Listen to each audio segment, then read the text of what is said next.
வணக்கம். அரசியல் ஆரம்பம் நிகழ்ச்சிக்கு உங்களை வரவேற்கிறோம்.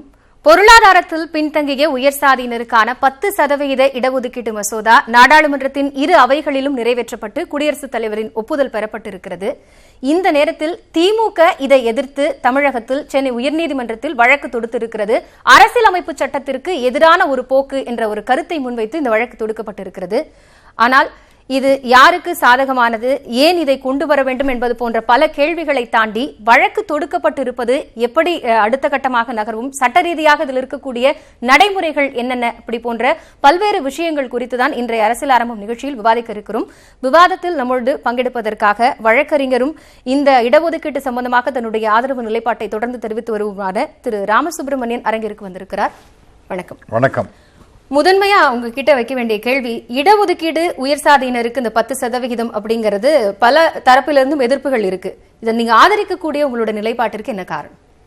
இல்லை, பல தரப்பு அப்படிங்கிறத விட பல தரப்பில் ஆதரவு தான் அதிகமாக இருக்கிறது. இன்றைக்கி நாடாளுமன்றத்தில் யாரெல்லாம் சப்போர்ட் பண்ணியிருக்காங்க பார்த்தீங்கன்னா, ஆர்ஜேடி,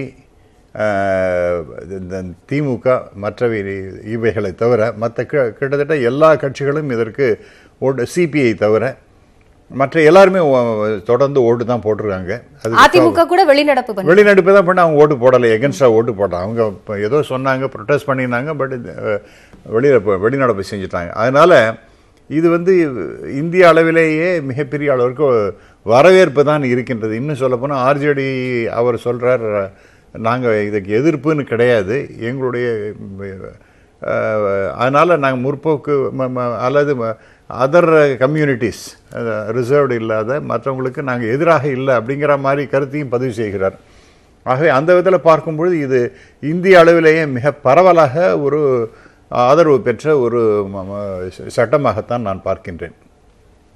ஆனா இதுல அடிப்படையா திமுக தரப்பிலிருந்து இப்ப தொடுக்கப்பட்டிருக்கிற வழக்குங்கிறது அரசியலமைப்பு சட்டத்திற்கே எதிரானது. அதாவது உச்சநீதிமன்றம் ஏற்கனவே கொடுத்திருக்கக்கூடிய அந்த 50% இடஒதுக்கீடு, அதுவும் பொருளாதாரத்தில் பின்தங்கியவர்களுக்கான இடஒதுக்கீடுங்கிறத ஏற்றுக்கொள்ள முடியாது. இது சாதி ரீதியாக வேலைவாய்ப்பின்மை இல்லாதவர்களுக்காக கல்வி அதன் அடிப்படையில தான் கொடுக்கப்படணும், பொருளாதார நிலைப்பாடை கருத்தில் எடுத்துக்கொள்ள முடியாதுன்னு அந்த தீர்ப்பிலே சொல்லப்பட்டிருக்கு. அப்ப அந்த ஒரு வாதத்தை அவங்க முன் வச்சுதான் வழக்கு தொடுக்கிறாங்க. அதை நம்ம நிராகரிக்க முடியாது இல்லையா? நம்ம முடியாது. அவங்களுடைய பாயிண்ட் ஆஃப் வியூ ஒரு விதத்தில் சரிதான். ஏனென்றால் பழைய ஜட்ஜ்மெண்ட்ஸ் எல்லாம் நீங்கள் பார்த்தீர்கள் என்றால் கிட்டத்தட்ட அவங்க சொல்வது போல தான் இருக்கின்றது, அதில் ஒன்றும் சந்தேகமே கிடையாது. ஆனால் இதை பற்றி கேஸ் போட்டது யாருன்னு பார்த்தீங்கன்னா யூத் ஃபார் ஈக்குவாலிட்டி அப்படின்னு சுப்ரீம் கோர்ட்டில் கேஸ் போட்டிருக்காங்க. அதனால் இந்த டிஎம்கேனுடைய இந்த பெடிஷன் என்பது அதை இப்போ சத்திக்கு ஹைகோர்ட்டில் எடுத்துக்க மாட்டாங்கன்னு நினைக்கிறேன். ஏன்னா சுப்ரீம் கோர்ட்டில் இதே விஷயத்தை பற்றி ஒரு கேஸ் பதிவாகி இருக்கிறது. ஆகவே அதனுடைய முடிவு எப்படி வரட்டுமோ அதுதான் இது ஃபைனலாக இருக்கும். ஆகவே இந்த கேஸை நம்ம எடுத்துக்க வேண்டாம் என்று ஹைகோர்ட் முடிவு செய்யலாம் என்று நான் கருதுகிறேன். அது போக போக தான் தெரியும். ஆனால் கிட்டத்தட்ட இப்படி தான் இருக்கும் என்று நான் முதல் நிலை கருத்தாக அதை நான் சொல்ல விரும்புகின்றேன். ரெண்டாவதாக, இதில் எழுப்பப்படுகின்ற சந்தேகங்கள் எல்லாம் நியாயமானவை தான். இந்த reservation for economically backward people அப்படிங்கிறது நியாயமானது. ஏன் சொல்கின்றேன் என்றால், முதல்ல இந்த ரிசர்வேஷன் அப்படின்னு எப்போ வந்தது அப்படின்னு பார்த்தீங்கன்னா 1950 கான்ஸ்டியூஷன் வருகின்றது. அப்புறம் அந்த கம்யூனல் ஜிஓ அப்படிங்கிறது எதிர்த்து ஒரு கேஸ் நடக்கின்றது. அந்த கேஸில் சுப்ரீம் கோர்ட் என்ன சொல்கிறேன்னா, இந்த கம்யூனல் ஜிஓ என்பது செல்லுபடி ஆகாது, இது ஈக்குவாலிட்டி ஃபார் ஆல் அப்படிங்கிற மாதிரி இருக்கிறதுனால இந்த கம்யூனல் ஜிஓ அந்த ரிசர்வேஷன் என்பது பேக்வர்ட் கம்யூனிட்டிக்கு கொடுக்கக்கூடாது அப்படின்னு சொன்ன பிறகு தான் தமிழ்நாட்டில் மிகப்பெரிய எதிர்ப்பெல்லாம் ஒரு அதன் பிறகு ஒரு அமெண்ட்மெண்ட்டு கான்ஸ்டியூஷனை கொண்டு வராங்க. அது 15(4). அதாவது கான்ஸ்டியூஷனில் ஆர்டிகிள் 15(4) அப்போ தான் கொண்டு வருகிறார்கள். அதில் என்ன ரெண்டு விஷயம் சொல்லுகின்றார்கள் என்றால், எக்கனாமிக்கலி அண்ட் சோஷியலி பேக்வர்டு கிளாஸஸ்ன்னு சொல்கிறாங்க. அதாவது நீங்கள் அதில் முக்கியமான வார்த்தை என்னென்னா, எக்கனாமிக் பொருளாதார எஜுகேஷ்னலி அண்டு சோஷியலி அப்படின்னு வார்த்தையை சொல்கிறாங்க. படிப்பாக இருக்கட்டும் அல்லது சமூக ரீதியாக 2 பாயிண்ட்டும் இருந்தால் தான் அவங்களுக்கு ரிசர்வேஷன் அப்படின்னா இந்த 15(4) சொல்கிறது. அதில் எக்கனாமிக் அப்படிங்கிற வார்த்தையே கிடையாது. ஆகவே சப்சிக்வெண்ட்டாக நிறைய எஃபர்ட்லாம் எடுக்கப்பட்டது. நம்ம திரு எம்ஜிஆர் அவர்கள் ஒரு முயற்சி செஞ்சார். அது வந்து அரசியல் ரீதியாக இந்த 1980 எம்பி எலெக்ஷன், நம்ம பார்லிமெண்ட் எலெக்ஷன் அவர் தோற்கக்கூடிய நிலைமை வந்த பிறகு அது வேண்டான்னு விட்டுட்டார். ஆனால் PV நரசிம்மராவ் இதை எடுத்துட்டு ஒரு 10% ரிசர்வேஷன் எக்கனாமிக்கலி பேக்வேர்டு ஆல்சோ கொடுக்கலாம் அப்படின்னு சொல்லிட்டு ஒரு எக்ஸிக்யூட்டிவ் ஆர்டர் போடுகிறார். நீங்கள் அது முக்கியமான வார்த்தையை நான் சொல்கிறத கவனிக்கணும். எக்ஸிக்யூட்டிவ் ஆர்டர் தான் அவர் போடுகிறார். அதன் பிறகு அது கோர்ட்டுக்கு போன பிறகு செல்லுபடி ஆகாது அப்படின்னு 2 முக்கியமான விஷயங்களில் சொல்லப்படுகின்றது. ஒன்று பார்த்தீங்கன்னா சானி கேஸ், அதுதான் இந்த 1990 இந்த எக்ஸிக்யூட்டிவ் ஆர்டருக்கு மேலே ஒரு ஜட்ஜ்மெண்ட் வருகின்றது 1992 சானி கேஸுங்கிறதுல. அதில் என்ன சொல்கிறாங்க, இந்த எக்கனாமிக் கிடையாது, எஜுகேஷனு அண்டு சோஷியலி அப்படிங்கிறது தான் இருக்குது. ஆகவே அது வந்து ஒரு சமூக கிளாஸஸ்க்காகத்தான் இருக்கு. பொருளாதாரத்தை ஒரு அடிப்படை நிலைப்பாடா எடுத்துக்க முடியாது, அது நிலையானதா இருக்காது. எக்ஸாக்ட்லி அப்படின்னு அவங்க சொல்லியிருக்காங்க. இது இந்த பேஸ் பண்ணி தான் இப்போ கேசஸ் எல்லாம் போட்டு இருக்காங்க. ஆக அப்பவே தள்ளுபடி ஆயாச்சு ஒன்று. ரெண்டாவதாக இத்தகைய மாற்றம் இந்த எக்ஸிக்யூட்டிவ் ஆர்டர் கொண்டு வருதுங்கிறது இது வந்து ஏற்க முடியாது அப்படின்னு எதில் சொல்கிறாங்க, கேசவானந்த பாரதி கேஸை கோட் பண்ணுறாங்க. Basic structure of the constitution அதை வந்து நீங்கள் அமெண்ட்மெண்ட் பண்ண முடியாது அப்படிங்கிற மாதிரி சொல்லப்பட்டிருக்கின்றது. இந்த 2 விஷயத்தையும் நீங்கள் பார்க்கும்பொழுது ஒரு on the face of it, இப்போ நம்ம எக்கனாமிக்கலாக கொண்டு வந்திருக்காங்களே இது சரியா தப்பான்னா நிச்சயமாக இது தப்பு அப்படின்னு தான் சுப்ரீம் கோர்ட் சொல்லும் அப்படின்னு நம்ம நினைக்கலாம். ஆனால் அப்படி அல்ல. ஏனென்றால் அது நான் சொன்னது போல் அவங்க முன்னாடி கொண்டு வந்து எக்ஸிக்யூட்டிவ் ஆர்டர், அவன் PV நரசிம்மராவ், அடுத்தது இவரும் மாயாவதி ட்ரை பண்ணாங்க, கெலா ட்ரை பண்ணியிருக்காங்க. இது பல முயற்சிகள் நடந்திருக்கின்றது. ஆகவே இதை வந்து நம்ம பார்த்தோம்னா நார்மலாக இது வந்து இந்த ரிசர்வேஷன் இந்த எக்கனாமிக் பேசிஸில் கொடுக்கக்கூடாது அப்படிங்கிற மாதிரி சொல்லலாம். பட் இது பண்ணலாம் அப்படிங்கிறதுக்கு நான் என்னென்ன காரணம் சொல்கிறேன். முதல்ல ப்ரியாம்பிள் ஆஃப் த கான்ஸ்டியூஷன், அந்த அறிமுகம் கான்ஸ்டியூஷன் என்ன இருக்கணும்னு, அது socially politically and economically equality இருக்கணும். எல்லாம் இந்த நாட்டினுடைய குடிமக்கள் அனைவருக்கும் சமூக ரீதியாக, அடுத்தது அரசியல் ரீதியாக, பொருளாதார ரீதியாக ஒரு ஈக்குவாலிட்டி இருக்கணும் அப்படிங்கிற மாதிரி பிரியாம்பிளே சொல்லப்பட்டிருக்கின்றது. அடுத்ததாக அனைவரும் சமம் அப்படிங்கிறது ஆர்டிகிள் 14 சொல்லுகின்றது. கேஸ்ட், கிரீடு, செக்ஸ் இந்த பேசிஸில் டிஃபரன்சியேஷன் இருக்கக்கூடாது அப்படிங்கிறதையும் ரொம்ப தெளிவுபடுத்தி இருக்கிறது ஆர்டிகிள் 14. அடுத்ததாக இங்க என்ன கேள்வினா, அவங்க அதுக்காக நிர்ணயிச்சிருக்கக்கூடிய அந்த கிரீமி லேயர் இருக்கு, எக்ஸாக்ட்லி, அது வந்து பல கேள்வி எழுப்புது. இப்ப நீங்க பொருளாதாரத்துல பின்தங்கியவங்க, அதுவும் ஆண்டு வருமானம் 8 லட்சத்துக்கு குறைவா இருக்கிறவங்கன்னா 97% கிட்ட பேர் வந்து அதுல கவர் ஆகும். அப்ப அத்தனை பேரும் வந்து ஏழைகள் நாம எடுத்துக்க முடியுமா? இல்ல அது நான் எடுக்க முடியாது. கிரீமி லேயர்ங்கிறது அந்த கான்செப்டே எப்போ கொண்டு வருதுன்னு பார்ப்போம். இப்போ இருக்கக்கூடிய கிரீமி லேயர், இப்போ நம்ம பேக்வர்ட் கம்யூனிட்டி, அப்போ அவங்களுக்கு இது பொருந்தும் இல்லையா? ஆகவே அந்த கிரீமி லேயருங்கிறது 2 விஷயத்தை நீங்கள் பார்க்கணும். ஒன்று வந்து கிரீமி லேயர் என்று பேக்வர்ட் கிளாஸஸுக்கு சொன்னாங்க. அது மட்டும் இல்லாமல் 2018 5 நீதிபதிகள் கொண்ட அமர்வு, சுப்ரீம் கோர்ட் அமர்வு, அது என்ன சொல்லிருக்குன்னு ஈவன் SC and ST கூட உண்டுன்னு சொல்லியிருக்காங்க. இது பல பேர் எடுத்து சொல்ல மாட்டேன்றாங்க. ஆகவே அந்த கிரீமி லேயர் அப்படின்னு ஒரு ரிலேட்டட் பை 8 லட்சமோ 7 லட்சமோ 6 லட்சம், ஆனால் அது என்ன, இது பொருளாதாரம் தானே, பொருளாதாரம் தானே. ஆகவே அந்த பொருளாதார அடிப்படை என்பது ஆல்ரெடி அந்த கான்செப்டை சுப்ரீம் கோர்ட் அக்செப்ட் பண்ணிடுது. பிசியாக இருக்கட்டும், ஈவன் SC-யாக இருக்கட்டும், SC/ST இருக்கட்டும், இந்த கான்செப்டை already they have accepted supreme கோர்ட்டில். இப்போ அது அரைசிங் அவுட் ஆஃப் தட் இப்போ இது வருகின்றது. இப்போ பார்த்தீங்கன்னா இப்போ இவங்க என்ன செய்கிறாங்க, இந்த கேசவானந்த பாரதி கேஸில் பேசிக் ஸ்ட்ரக்சர் கேனாட் பி சேஞ்ச். அதே போல் சானி கேஸில் 50% மேலே போகக்கூடாதுன்னு, அது வந்து அவங்க ஒன்றும் ஹார்ட் அண்ட் ஃபாஸ்ட் ரூல் ஒன்றும் இல்லை, 50க்கு மேலே போகவே கூடாதுங்கிற மாதிரி இல்லை. நீங்கள் அதுக்கு மேலே போகணும்னா you have to give scientific data. அதுக்கு புள்ளி வரும். அந்த சயின்டிஃபிக் டேட்டா இதில் எடுக்கப்பட்டிருக்கா? இது வரைக்கும் நமக்கு வெளிப்படையாக சொல்லலைங்கிறது, அதில் வந்து ஒரு லக்குனா இருக்கத்தான் இருக்கின்றது என்பதை வெளிப்படையாக சொல்லிடுறேன். ஏன்னா இது நான் இந்த இது வந்த பிறகு என்ன பில்லு கொண்டு வந்தாங்களோ அது எனக்கு அப்போ தெரியலை. அதன் பிறகு தான் எல்லாம் பார்த்தேன். அந்த கொடுக்கும்பொழுது, அந்த பில்லு கொடுக்கும் பொழுது சயின்டிபிக் டேட்டா இது மாதிரி எக்கனாமிக்லி பொருளாதார ரீதியாக பின்தங்கியவர்கள் அப்படிங்கிறவனுக்கு என்ன புள்ளி விவரம் இருக்கின்றது அப்படின்னு பாத்தீங்கன்னா ஒண்ணு இல்ல. அப்படி அந்த புள்ளி விவரத்தை வெளிப்படையா சொல்லாம அது அவசரமாக நிறைவேற்றி ஒரு சட்டமா மாற்ற வேண்டிய தேவை இப்ப என்ன? அது சரி, அப்ப தேவைங்கிறது ரொம்ப வெளிப்படையாவே பேசுறேன். ஏனென்றால் இந்த மத்திய பிரதேஷ், ராஜஸ்தான் அண்ட் சத்தீஸ்கர், மற்ற 2 மாநிலங்களை விட்டுடுவோம், இந்த இடத்தெல்லாம் 3 இடத்துலையும் பிஜேபி தோல்வி அடைந்ததற்கு முக்கியமான காரணம் என்பது இந்த பொருளாதார ரீதியாக முன்னேறியவர்கள் அப்படின்னு இருக்கக்கூடியவர்கள் இருக்காங்களே, அந்த குரூப்பு, அவங்களாம் நார்மலாக பிஜேபிக்கு தான் ஓட்டு போடுறவங்க. அது solid vote bank for BJP. ஆனால் அந்த அவங்கெல்லாம் இப்போ எங்களுக்கு வேலையே கிடைக்கல, நாங்கள் என்ன பண்ணுவோம் அப்படிங்கிறதுக்காக கோபப்பட்டு எய்தர் நோட்டாக்கு போட்டாங்க அல்லது காங்கிரஸுக்கு போட்டாங்க. அதனால தான் தோல்வி வந்தது. அப்ப அந்த தேர்தலோட தோல்வியை அடுத்து வரக்கூடிய தேர்தலில் சரி பண்றதுக்கான ஒரு அடிப்படையான ஒரு தேர்தல் உத்தி நிச்சயமாக 100% அதுதான் உண்மை. இது ஒரு பொலிட்டிக்கல் அஜெண்டா, அப்புறம் ஓட் பேங்க் பாலிடிக்ஸ் அப்படிங்கிறது சந்தேகமே கிடையாது. ஆனால் இப்போ வர யூபி எடுத்துங்க, யூபியில் போனார்கள்னா அங்கே பேக்வேர்டு ஓபிசி எஸ்சி அதை தாண்டி அதர் கேஸ்ட் ஜென்ரல் கேட்டகரியில் இருக்கிறவங்க நிறைய பேர் இருக்காங்க. அப்போ அங்கேயும் அடி விழுமோங்கிறதுக்காக தான் இதை பயந்து போய் இப்போ செய்திருக்கிறார்கள் என்பது சந்தேகமே இல்லை. இப்போ நாம் இந்த சட்ட ரீதியாக என்னென்ன வருதுன்னு, ஏன் நான் இந்த சட்டம் செல்லுபடி ஆகும் அப்படிங்கிறத நான் சொல்கிறேன். ஒன்று, எல்லாம் அந்த எக்ஸிக்யூட்டிவ் ஆர்டர் பேஸ் பண்ணது 15(4). அது எது அரைசிங் அவுட் ஆஃப் 1951 இந்த கம்யூனல் ஜியோக்கு எதிராக தமிழ்நாட்டில் போராட்டம் நடத்தின முதல் அமெண்ட்மெண்ட் கான்ஸ்டியூஷன் கொண்டு வந்தது. அதில் தான் இந்த 15(4) என்பது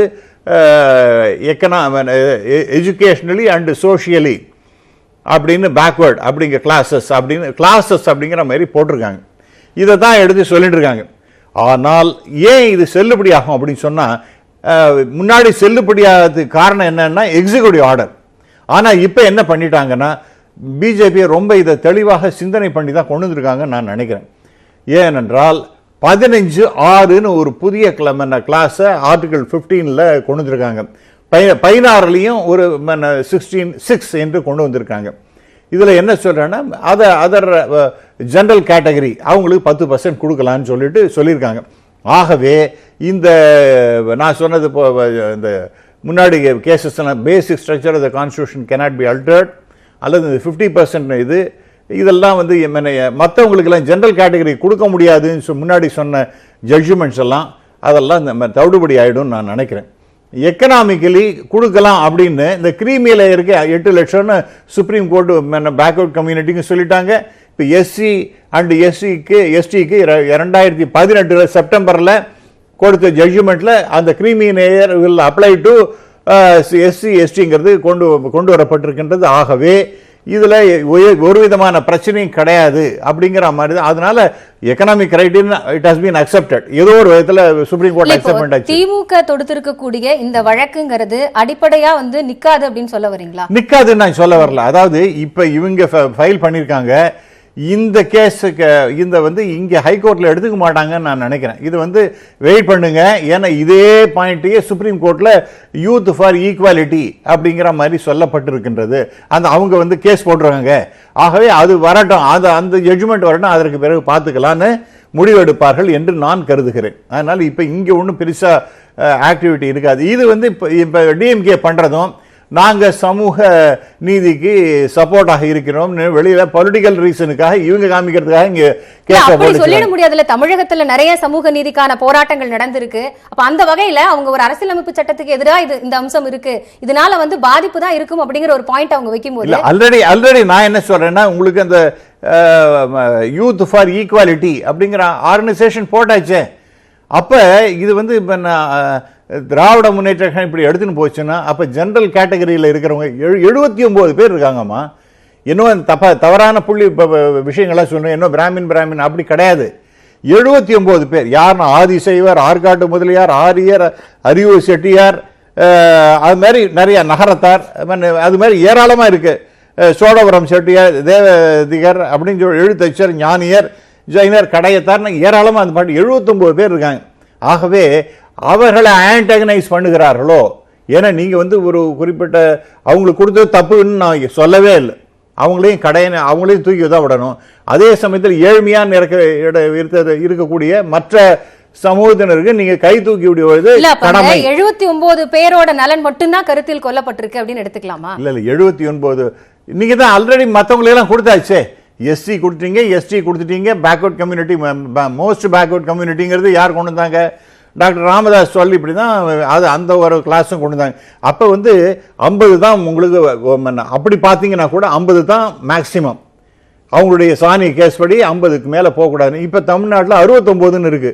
அந்த 69 செல்லுபடி ஆகாதுன்னு சுப்ரீம் கோர்ட்டில் கேஸ் ஒன்று நடந்துட்டு இருக்கு. ஆகவே இன்னும் ஜட்ஜ்மெண்ட்னு வரல. ஆகவே அது வரும்போது இந்த 69ங்கிறதுக்கே பிரச்சனை வருவதற்கு வாய்ப்பு இருக்கிறது. சரி, அவங்க ஷெட்யூல் 9ல் போட்டிருக்காங்க, but that is subject to judicial review. அது நான் பண்ணிட்டு இருக்காங்கன்னு அதை வச்சு விட்டுடுவோம். இப்போ ஏன் இது செல்லுபடி ஆகும்னு சொன்னேன்னா, இது தனியாக நீங்கள் இப்போ நான் முன்னாடி பேசின போது சொன்னோம் சயின்டிஃபிக் டேட்டா இல்லைன்னு. அது ஒரு முக்கியமான ஒரு லக்கூனா இந்த கேஸில் இருக்கிறதா நான் பார்க்குறேன். நீங்கள் என்ன எப்படிங்க கொடுத்தீங்க 10% திடுன்னு அப்படின்னு கேள்வி கேட்கலாம். அது கேட்டாங்கன்னா அதற்கு இந்த அரசாங்கம் என்ன பதில் சொல்லும் அப்படிங்கிறது ஒரு பெரிய கொஸ்டின் மார்க். இருந்தாலும் அதுக்கும் ஒரு ஆன்சர் என்னட்டு இருக்கு. I think it may be கரெக்ட்னு நான் நினைக்கிறேன். ஏன்னா சின்ஹோ பேனல்ங்கிறது 2006 யூபிஏ கவர்மெண்ட் இருக்கும்பொழுது தான் இதை கொண்டு வந்தாங்க. அது 2010 அந்த சின்ஹோ பேனலுடைய கமிட்டி அந்த ரிப்போர்ட்டு சென்ட்ரல் கவர்மெண்ட் கொடுத்தாச்சு. அதில் என்ன சொல்றாங்கன்னா, இந்தியாவில் இருக்கக்கூடிய அனைத்து மாநிலங்களும் 10% பொருளாதார ரீதியாக பின்தங்கியவர்களுக்கும் நாம கொடுக்கலாம் அப்படிங்கிற மாதிரி சொல்லியிருக்காங்க. ஆகவே அப்படின்னு இருக்கு. அது இன்னும் அந்த ரிப்போர்ட் எங்க இருக்குன்னு நீங்க என்ன கேட்டீங்கன்னா என்கிட்ட கிடையாது, யார்கிட்டையும் கிடையாது. அது பார்லிமெண்ட் கொடுத்துருக்காங்க. ஆனால் அதுல முக்கியமான ஷரத்து என்னன்னா 10% வரைக்கும் கொடுக்கலாம் அவங்களுக்கு அப்படிங்கிற மாதிரி சொல்லியிருக்காங்க. அதுல சில டேட்டாலாம் இருக்கு.